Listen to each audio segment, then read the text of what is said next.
ఉపవాసం అంటే తిండి, ఈ లోక భోగాలను, లోకం పైన ఆలోచనలు లేకుండా, చీకటి గురించి కానీ శరీర విషయాల్లో కానీ ఏమాత్రము శ్రద్ధ చూపకుండా అవన్నీ ఉపేక్షించుకొని దేవుని దగ్గరికి వెళ్ళి దేవుని ఆపేక్షించుకోవాలి. ఉపేక్షించుకోవడం అంటే మన కోరికలన్నిటి చేయాలంటే చంపుకోవాలి, వదులుకోవాలి.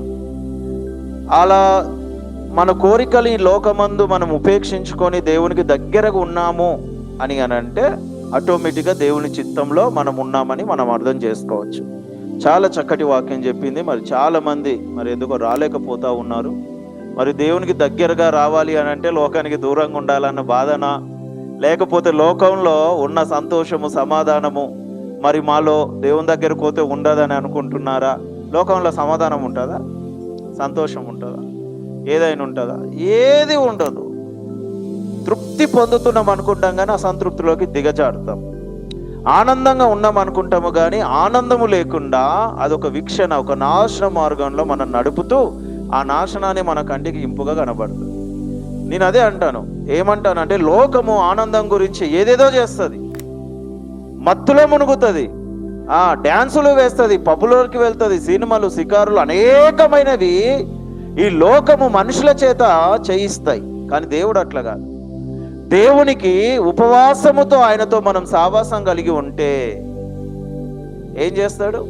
సమాధానాన్ని ఇస్తాడు, నీతి మార్గంలో, న్యాయమైన మార్గంలో నడిపిస్తాడు, ఆయనకు మహిమకరంగా మనల్ని నిలుపుతాడు. మనని మనం ఉపేక్షించుకొని క్రీస్తును ఆపేక్షించుకునే వారిగా మనం ఉండాలి.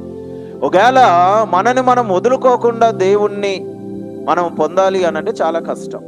కాబట్టి బైబిల్ గ్రంథంలో చాలా మంది కూడా ఏం చేసినారు అని అంటే వారు కలిగి ఉన్న పాపమును వదులుకొని గోనె పట్టలను కప్పుకొని బూడిదలో మునిగి దేవునికి మొరపెట్టినారు కదా నినివే పట్టణస్తులు.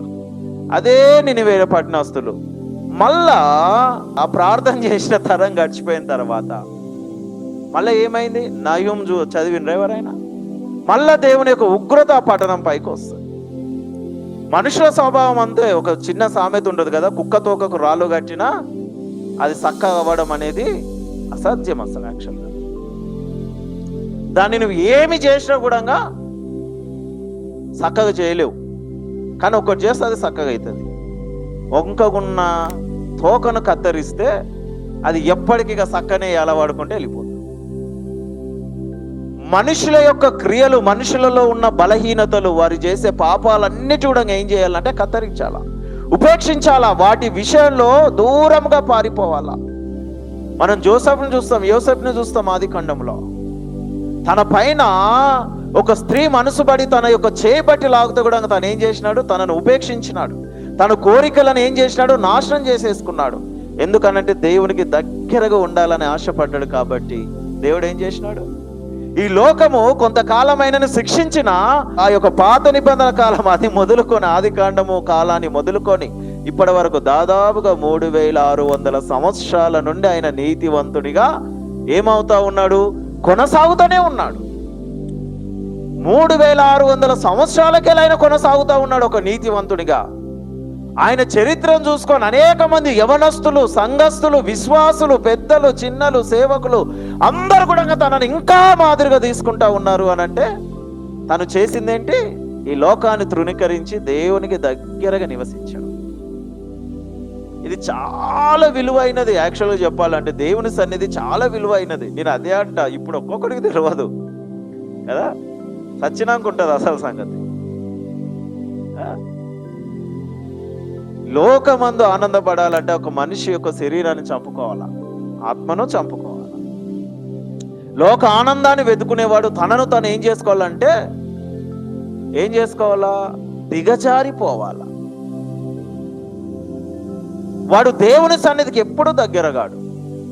అందుకే యేసుప్రభు చాలా మటుకు తన శిష్యులకు కూడా చెప్తాడు. వెంబడించే వాళ్ళు కూడా యేసుప్రభు శిష్యులను చూసి, ఏందయ్యా మీ వాళ్ళు దారి పొడుగున వస్తుంటే కంకులను దింపుకొని తుడుచుకొని తింటా ఉన్నారు, వాళ్ళకి ఆ మర్యాద కూడా లేదు కదా అని అన్నప్పుడు ఏమంటాడు? మనుష్య కుమారుడు వాళ్ళ దగ్గర ఉన్నప్పుడు వాళ్ళు అట్లుంటారు, కానీ మనుష్య కుమారుడు వాళ్ళ మధ్యలో లేకుండా పోయినప్పుడు వాళ్ళు సరైన మార్గంలో నడుస్తారు.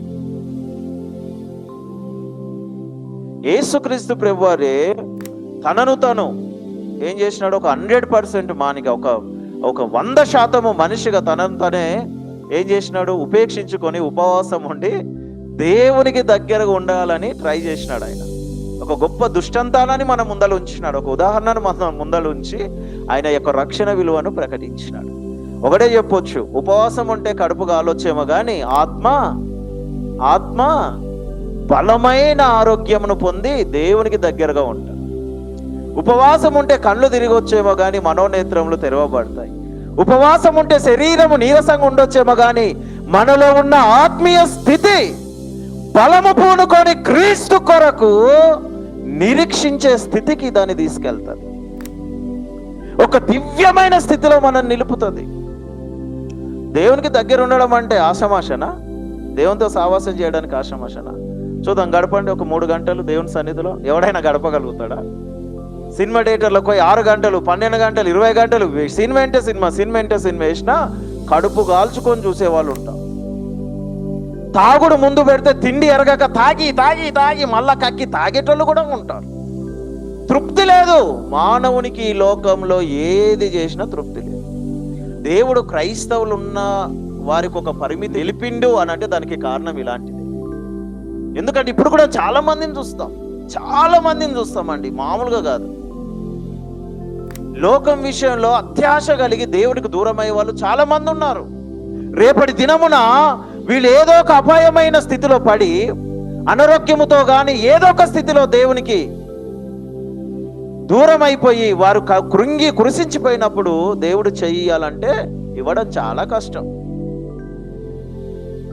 అందుకే ఓల్డ్ టెస్టమెంట్ పాత నిబంధనలో మనం చూస్తూ ఉన్నాం, ప్రవక్తలు అంత అద్భుతాలు చేసిన వాళ్ళు కదా. ఎలీషా ప్రవర్తన మించిన ధనవంతులు లేరు. ఎలీషా ప్రవర్తన గురించి ఇంకా మీకు తెలిసే ఉంటుంది. ఏలియా వచ్చి నన్ను ఫాలో చేయన్న వెంటనే ఏం చేసినాడు? తనకున్న ఎట్లన్నిటిని వధించి అక్కడ ఉన్న వాళ్ళకి అందరికి భోజనాలు పెట్టి బీద వాళ్ళను కనకరించి ఉన్న పాటున కట్టుకున్న బట్టలతో సహా ఏం తీసుకెళ్లకుండా జస్ట్ కట్టు బట్టలతోనే ఏలియాను అనుసరించినట్టుగా మనం చూస్తాం. ఏలియా ప్రార్థన చేస్తే ఆకాశం నుంచి అగ్ని దిగి వచ్చింది, కానీ ఒక్క పూట తిండి గురించి ఏడ్చినాడు, బాధపడినాడు.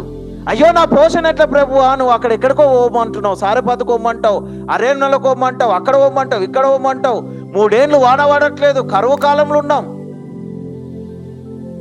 ఏలియా నువ్వు వెళ్ళు, నేను చూసుకుంటా. వాళ్ళు అడుగుతే ఇయ్యకుండేనా? అమ్మా మోషే ఆహారం ఈ ప్రభు అని అంటే మన్నాను కురిపించినాడు అద్భుత రీతిగా. వర్షానికి బదులు ఆహారం కురిసింది. మేఘస్తంభం కదా, మనం వెలిగిస్తే కూడా రాత్రిపూట మనం వెలిగించిన అగ్ని చూస్తాం. అలాంటి అగ్ని ఆకాశము మొదలుకొని మేఘాలను మొదలుకొని భూమి వరకు ఒక పిల్లర్ వలె అగ్నిస్తంభం రౌండ్గా తిరుక్కుంటా వీళ్ళకు మార్గం చూపించింది. ఎందుకు అనంటే తన జనాంగము తనకు దగ్గరగా ఉంటే ప్రభు చేయని అద్భుతం అంటూ ఏదీ లేదు.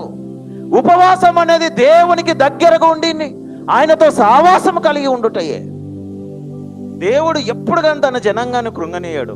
నేను అదే చెప్తాను, అరే బాబు యేసయ్యలో దాగున్న అద్భుతం మీరు చూడాలనుకుంటే ఆయనకు దగ్గర ఉండండి. పిల్లలు కానీ పెద్దలు కానీ యవనస్తులు కానీ ఎవరు కానీ. ఎందుకంటే ఆయన సిలువలో మరణించింది మన కొరకు, ఆయన రక్తము కార్చింది మన కొరకు, ఆయన దెబ్బలు తిన్నది మన కొరకు. కొట్టినవాడు ఊకే కొట్టక ఆయన ముఖం పైన ఉంచినారు కేకరించి, కళ్ళు మూసి పిడిగుద్దులు ఇప్పుడు గుద్దినారు. అంత మనను ప్రేమించే దేవుడు మనము కష్టాల్లో వెళ్తుంటే ఆయన చూస్తూ ఊరుకుంటాడు. ఒకవేళ ఆయన ఊరుకున్నాడు అని అంటే మనం దేవుడికి దగ్గర లేమని అర్థం చేస్తాం. ఎందుకు ఇవన్నీ చెప్తా ఉన్నాను అని అంటే ఉపవాసం అనేది అంత పవర్ఫుల్. యేసుక్రీస్తు ప్రభువారు కూడా తన పరిచర్యను ప్రారంభించే ముందు 40 రాత్రులు 40 పగుళ్ళు ఆయన ఫాస్టింగ్ ఉన్నట్టుగా లేఖనం సెలవిస్తాం. మోషే కమెనెంట్ ఓల్డ్ టెస్టమెంట్ పాత నిబంధనకు నిదర్శనమైన ధర్మశాస్త్రం ఆయన పొందినప్పుడు 40 రోజులు ఉపవాసం ఉండి ఆ పర్వతం పైకి వెళ్ళి కిందికి రాకుండా ప్రభు ఆ వాకు దర్శించే వరకు ఫాస్టింగ్ ఉండి ఆయన గడిపినట్టుగా మనం చూస్తాం. ప్రవక్తలే ఉన్నారు, ప్రవక్తలకు లోబడి అనేక రాజులు ఉన్నారు. 7 రోజులు దావీదు మహారాజు ఫాస్టింగ్ ఉండి ఏడుస్తే తన కిందున్న పడక తడిచిపోయినట్టుగా కీర్తన సెలవిస్తాం. ఉపవాసం అంటే ఏదో మనని అనారోగ్య పరిస్థితులకు నెట్టేసేది కాదు, కానీ దేవునికి దగ్గర చేసేది, బలముగా మనని బలపరిచేది, దేవునిలో మనను ఐక్యము చేసి ఏకముగా ఆయన యొక్క కనుదృష్టి మనస్సును మన పైకి మలిపేది. సింపుల్గా చెప్పాలా, ఉపవాసం అంటే ఏదో తిండి నీళ్ళు మానేసి ఉంటేనే దేవుడు దగ్గర ఉంటాడు అనేది కాదు, కానీ దేవుడు మన పైన ప్రేమను ఏ రీతిలో అయితే వ్యక్తపరిచినాడో, మన దగ్గర ఉండాలని, మనము ఆయన రాజ్యంలో ఆయన వారసులుగా ఉండాలని ఆయన ఎలాంటి ప్రేమ చూపించినాడో, మనం కూడా ఆయన దగ్గర ఉండేందుకు, మనం కూడా ఈ లోకానికి, ఈ పాడుబడ్డ యొక్క శరీరాన్ని, బలహీనతతో కూడిన యొక్క శరీరాన్ని బలపరిచేందుకు మనం దేవునికి దగ్గరగా ఉండాలి అని అంటే, మనము ఖచ్చితంగా ఈ శరీరము దేనిపైన ఆధారపడి ఉంటుందో కొన్ని రోజులన్నా ప్రభు నిమిత్తం దాన్ని కాల్చుకొని పశ్చాత్తాపంతో తనకు దగ్గర కావడం నేర్చుకోవాలి. వాసన చెప్పాలంటే షుగర్ పేషెంట్లు, బీపీ పేషెంట్లు ఉంటారంటే అది అసత్యం అనుకోండి. అంతర్గత శుద్ధి అనేది చాలా ఇంపార్టెంట్ అన్నమాట. ఇప్పుడు ఉపవాసం గురించి ఐజాయా ప్రవక్తతో చెప్తాడు. నిజమైన ఉపవాసం అంటే ఏంది? అడగ తినటానికి ఇంత అన్నం పెట్టు, నీళ్ళు కావాలంటే నీతో 2 అంగులు ఉంటే ఒక అంగి, అది కదా నాకు ఇష్టమైన ఉపవాసం అంటాడు. ఇందుట్లో కూడా 2 చూస్తాం. మనము కాల్చుకొని దేవుని దగ్గరకు ఉండే కన్నా ఆయన ప్రేమను మనం రిసీవ్ చేసుకొని ఆయన చేసిన పరిచర్యను ఒక మాదిరిగా తీసుకొని మనం జీవించడం. ఈ షుగరు బీపీ ఉన్న వాళ్ళు ఈ ప్రవర్తన కలిగి ఉండాలి. ఉండలేము, పడిపోతాం అనే వాళ్ళు ఎవరైనా ఉంటే, క్రైస్తవులు అన్నవారు క్రీస్తు శక్తిని పొందాలా. ఆ శక్తిని మనము రుచి చూడాలి. అది రుచి చూడాలి అని అంటే మనం దేవునికి దగ్గరగా నివాసము చేస్తూ దేవుణ్ణి మహిమపరిచేవారిగా మనం ఉండాలి. ఎస్, కాబట్టి దేవుడు చేసే కార్యాలు అద్భుతమైనవి, ప్రతి సమస్యను తుడిచివేసేవాడే. కాకపోతే సరైన సమయము, ఆయనకంటూ ఒక ప్లానింగ్ ఉంటుంది, ఆయనకంటూ ఒక సమయం ఉంటుంది, ఎవరికి ఏ క్షణంలో ఏది చేస్తే ఎట్లుంటుందో అని. లాజర్కి ఏదైనా కుటుంబం ఉందా? కుటుంబం లేదు, ఆరోగ్యం లేదు, తిండి లేదు, ఉండడానికి ఇల్లు లేదు, కూర్చోడానికి చెట్టు లేదు, చెట్టు నీడలు కూడా లేడు, దేహమంతా కురుపులతో, కుక్కొచ్చి నాకుతా ఉంది ఆయన గారిన చీము రక్తం, పెంకలు తీసుకొని గీరుతా ఉన్నాడు.